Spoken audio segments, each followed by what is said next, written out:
If you clicked on this video expecting to see master woodwork, master welding, or anything of that nature, then go ahead and save yourself the time and click off of this video, because that is not what this van life journey is about. This van life journey is about exploring this beautiful country with all of its faults, all of its ups and downs, twists and turns, and I mean that literally and metaphorically, with my European girlfriend, showing her all of these places so that one day we will have these stories to tell our future children, if we decide to have children.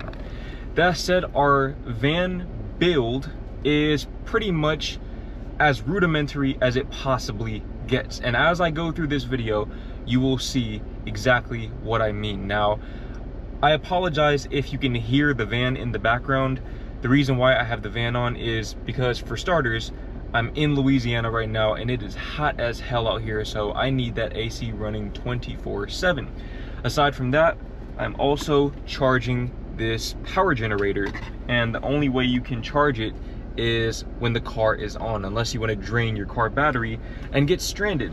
And the last thing I want to happen is to get stranded in this Louisiana heat. Now, let's go through this van build. So in the front of the van, I mean, there's really nothing here, and that's by design. I like to sort of keep the front as empty as possible to deter any potential thieves. Obviously, we could probably do a better job of that. And of course, this is usually in the back. I'll show you where this usually goes later on in the video. But if we're just hanging out in the van, a lot of times we'll keep our shoes in the front, and whenever we need to go somewhere, we'll just put our shoes back on and go wherever we need to go. But usually my girlfriend is right here in this seat, but she is currently at the laundromat. I'll explain why that's the case here in a second. But I also have a trash bag attached to the door right here. And other than that, I mean, it's pretty empty. We have our cup holders. We also have a tissue box underneath. I don't think I really need to show you that. And this is to hold my phone, because my phone also doubles as a GPS and a radio. Now, let's get to the fun stuff, because this is actually what you clicked on this video to see. The back of the van. So, for starters, one of my favorite things about this van is that you have easy access. Don't ask me about those stains on the floor, by the way. I do not know where those came from. I'm still trying to figure that out. But anyways, you have very easy access to the front or the back. You can literally just get up and walk, take a couple of steps, and boom, you are in the back of the van with these two beds. Now let's start from the front and work our way back. So this is my side, this is her side. This is my camping bed, this is her camping bed. I tried to get another one of these right here, but they just didn't sell them anymore for whatever reason. So I went with this one right here, both from Amazon. Both were between $30 and $50. Very good investment if you're going to be doing this type of lifestyle. But these are both inflatable beds, and they suit our needs just fine. They suit our needs perfectly fine. They're pretty comfortable, and they just get the job done. And they're very flexible. You can move them if you need more space, etc., etc. So if you look over here, you have my backpack. This is where we keep a lot of our technology stuff, and I'll sort of explain the logistics of how we charge everything and just how we go about organizing all of our tech later on in the video.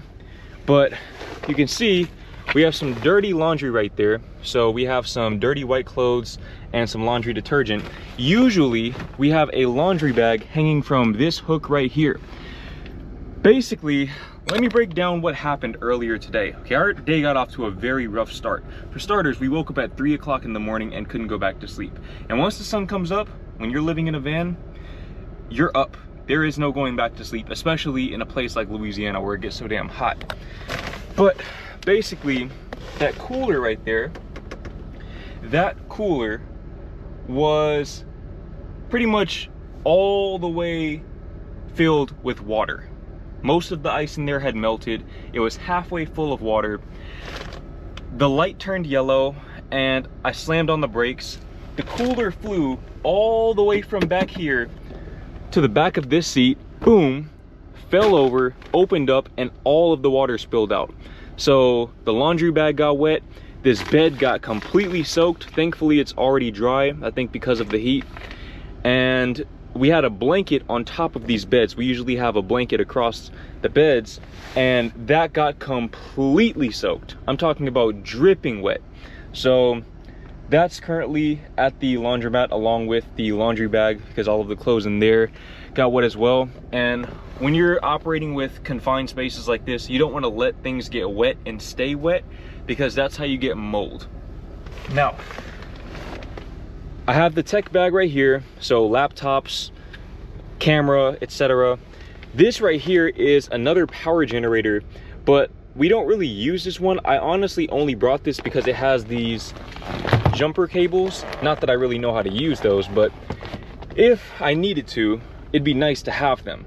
And that one, the Jackery one, does not have jumper cables. So we brought that one literally just for that purpose alone. And it just pretty much stays there and takes up a bunch of space, but we don't really use it. So I probably shouldn't have taken it. Maybe I could have just gotten jumper cables for the Jackery, but it's too late. Now, on her side, up front, we have this empty water bottle, which should be full. We need to fill this up because this is how we fill our water bottles up. You gotta stay hydrated. We have some grocery bags, which we keep forgetting to bring into the store with us for whatever reason. We have this bag right here, which is basically the bag that we use to inflate my girlfriend's bed. If you want a demonstration of that, then watch. Honestly, I don't even remember which vlog it was, but one of the recent vlogs, she demonstrated how to inflate this bed. I think it was the first night sleeping in a van vlog. So go and check that out if you haven't already. And then we have a flashlight in here that comes in handy for sure at night, because it gets really dark in here, especially when we're stealth camping. We also have a vacuum cleaner, so a handheld vacuum cleaner. This really comes in handy because, as you can see, the headliner is basically falling apart, and all of this little material, this little yellow stuff, has a tendency to fall down into this area and on the beds, on the pillows, things of that nature. So having this vacuum cleaner allows us to just clean all of that up in a very, very timely manner. We also have these 2 empty protein powder tubs. These are our emergency pee bottles. Listen, if you're going to do van life, if you're going to do car life or anything similar, and you won't have an actual bathroom in your vehicle, believe me when I tell you that you need to make sure that you have an emergency option like we do. Please take my word for it. You don't want to know how I found that out. Just know that I found that out the hard way when I was living in my car. Now, right here we have our gym bags. So we use these to carry our toiletries and whatever change of clothes we might bring into the gym, because we basically live at Anytime Fitness at this point, just various Anytime Fitnesses across the country. And let me put you on game real quick, just some quick game. I would advise you to get a membership at Anytime Fitness rather than Planet Fitness. I'll probably go more in depth on this in a future video, but basically for this lifestyle, if you're gonna be going to the gym multiple times a day, I would highly advise you to go with Anytime Fitness for sure over Planet Fitness. But you can see we have some curtains here. So I'm gonna demonstrate the curtain setup here in a second. But first we have our pillows. That's pretty self-explanatory. And we have our suitcases. That's where we keep all of our clothes. Of course, we have the cooler that keeps all of our refrigerated food and ice, or I guess in some cases water, the same water that literally inundated the whole entire front portion of this van earlier. That's neither here nor there. In this black tub we have food, so that's our non-perishable items. That's granola bars, that's protein cookies, protein powder, creatine. We have canned food, things of that nature. And usually that Jackery that I showed you earlier is back here in this little crevice. It fits so perfectly. And what we do is we basically plug in this power strip into the Jackery, and we charge all of our stuff with this power strip. So definitely very, very convenient. It fits very well into that little crevice. And this right here is just a pair of running slash hiking shoes that I have. Honestly, I should probably just put these back in my suitcase because I won't be using them anytime soon. But now let's get into the actual stealth camping aspect of this.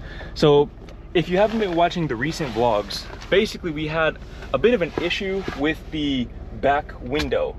Namely, we couldn't find a way to keep it reliably covered because this window cover right here, which is now sitting here as kind of a backup option, honestly, we might just need to throw that away.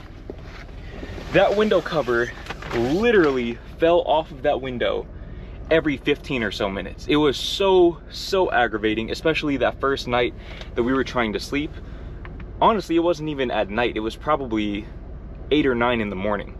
We slept after the sun came up, so it was already hot and we were tired, and then that window cover kept falling and waking us up. So we were absolutely pressed, and we tried using different types of suction cups. These right here, we got some new ones from Home Depot. Those didn't work. Nothing would keep that window cover up. So we basically reworked everything. We had to change the whole layout of the back of this van in order to accommodate having that curtain there. So this curtain right here comes from Amazon, and the way that this curtain works is you basically hook this into that little gap between the headliner and the pillar or whatever it's called, and you hook it in on both sides. I also tied it to the seat belts in the back to sort of anchor them, and all you need to do is drag this, and there is a Velcro strap right here, so you can close it like that. There's also one at the bottom, so at night you're pretty much completely secure, especially because the suitcases kind of push it back. And from the outside looking in, you're pretty much invisible, especially because these windows are tinted. Now, for these back windows, we have actual window covers that we made. This is the one that my girlfriend made. This is the one that I made. It's very clear which of us is the more precise one in the relationship. Okay, hers is way better than mine. And honestly, we might need to remake this one right here because this one is a little bit unreliable. It doesn't fall like the rear window cover used to, but it's definitely not perfectly fitted to this window. It gets the job done most of the time, but it could be a lot better. There's a lot of room for improvement there, a lot of gaps, things of that nature. You can see it's not really staying in there right now, but this right here kind of holds it in place. So it works. And then for these side windows, we have more of those curtains. So basically, these work kind of the same way, where you hook it in from both sides. And I think this one actually fell out, so let me show you exactly how to do this. This is a bit difficult to do with one hand, but you find a seam and you hook it in like that, and these curtains, they slide, which is really nice, really convenient. So you can block out that window, you can block out this window, and boom, now the only thing left is the front. And that right there was a big constraint because we used to have this curtain in the front because that's actually what it's meant for, but again, we needed it for the back. So how did we solve this problem? Well, last night we went to Walmart. We got this black curtain right here, we got a couple of S hooks, and we got this clip. And basically the way that this works is you put these two curtains together, and again, I'm trying to do this with one hand because I don't have anyone here to assist me, but as a matter of fact, let me go ahead and set you up right here so that I can demonstrate this for you. But basically, you put these two curtains together like this. You make sure they're lined up. You take this clip right here, and I think actually it's a bit dark. You can see it's already getting pretty dark, and that's in the middle of the daytime under this Louisiana sun. So you can see this is effective. And you clip these right here, and boom, you have a front curtain, and this is essentially what the setup looks like from my perspective. Now, our legs aren't fully covered, but you can't even really see the legs from outside like that. I mean, you'd have to be looking very, very intently through the window, and at that point you'd probably notice that there are gaps in the curtains and you'd probably ask us to move. But we're not too concerned with getting the knock or whatever. If it happens, it happens. We're just more so focused on having some semblance of privacy, and this definitely gets the job done. It's not a perfect blackout, but it's effective. It is highly effective, and honestly, I'm not gonna lie, I'm on about probably 3 hours of sleep right now. I slept from midnight to 3 a.m. and I think I might just take a nap.